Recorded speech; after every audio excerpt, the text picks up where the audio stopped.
Leg.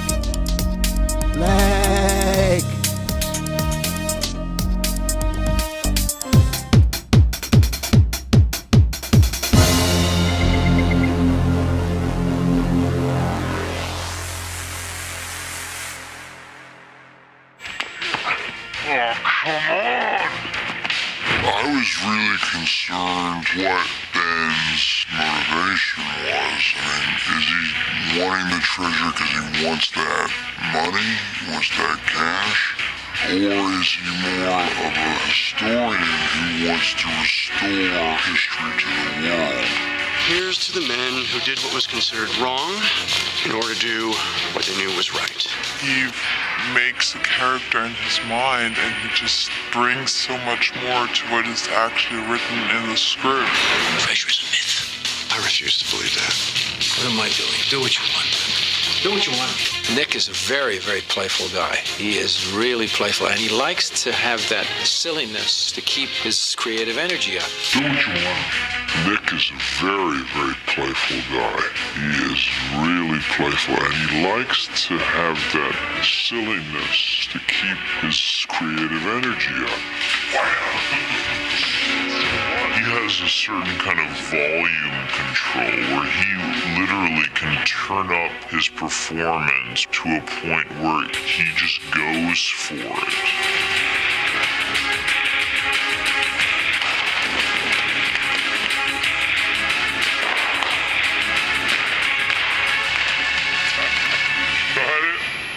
That was pretty cool.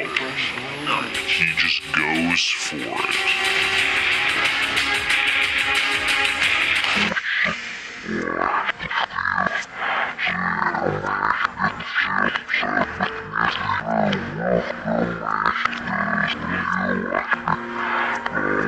He just goes for it.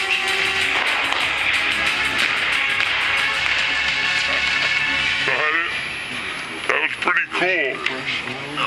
For me as a director, directing a small romantic comedy or directing a huge adventure film, it's the same job. You show up every morning, you're dealing with the actors in terms of getting an authenticity to their performance so you can tell the story. You have to work out exactly where you're standing. He's an actor's director. This is a guy that's in charge of a million things a day, taking care of effects and the photography, and he's always aware of the performances first. Just pick up all that action. Actors appreciate it because the final product is always more powerful when there's that harmony between director and his actors. Very good. Very good. Go! There were a lot of challenges for that DC car chase. We're dealing with the catering truck, which doesn't go that fast. So we had to make something exciting without making it your traditional chase. You move, that's it. I got everything. That's it. Yeah, we got tossed around quite a lot in the catering truck. We were going over bumps. Shocking. Incredible speed. Positively shocking. Quite interesting with pots and pans falling on your head. Grab on for your life and hang on and swing. Diane did some incredible stunt work herself, even though the more dangerous stuff was done by a stunt person. Most of the stuff where you see her in the film is really her swinging on the back of the truck and jumping from one truck to another. So I thought she was a real trooper.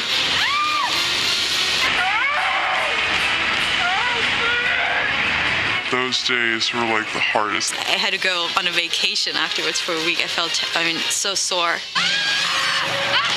Oh, no. Set in action. So sore. Diane did some incredible stunt work herself. She'd been jumping from one truck to another, so I thought she was a real trooper. Set in action. We had two huge decisions in production design. How to make things that don't exist look like they exist, and how to recreate the secret catacombs underneath Trinity Church. So we did an enormous amount of research.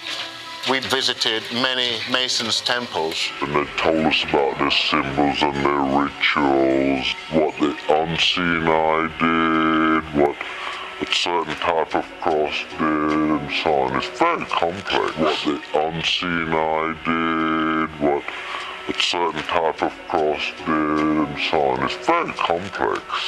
And we incorporated that. So that automatically gave us a logic, and it's very complex.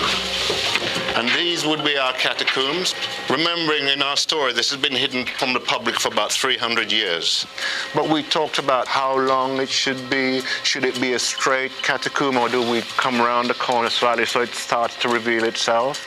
Ben and Abigail and the gang would actually come down the shaft in elevators, which you can see being operated there.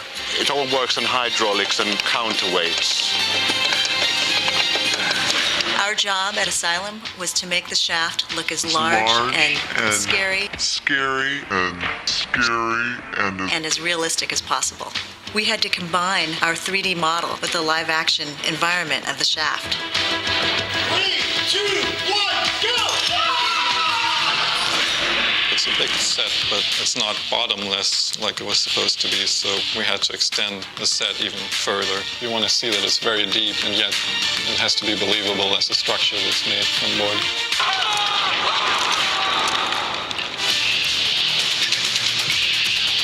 Asylum got involved with National Treasure due to the relationship we've had with Jerry Bruckheimer and with Disney for the past 5 years. In the film, we worked on probably around 350 shots.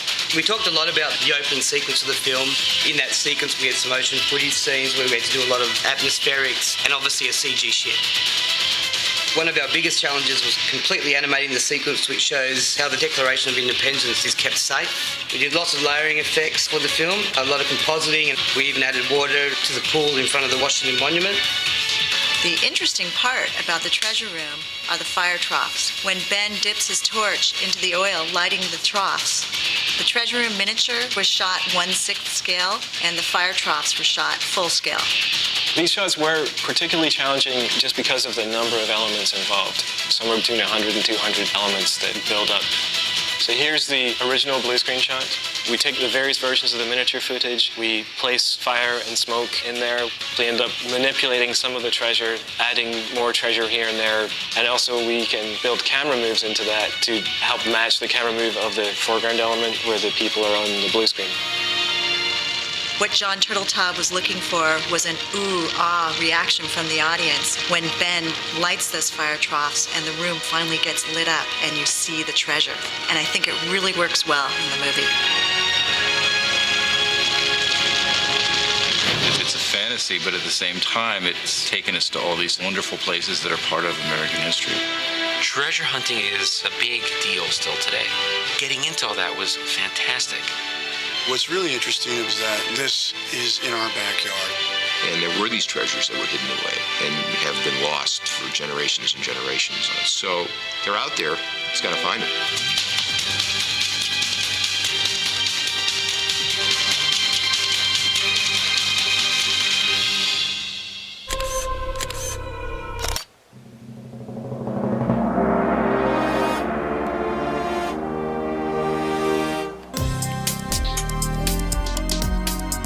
You like? Subscribe!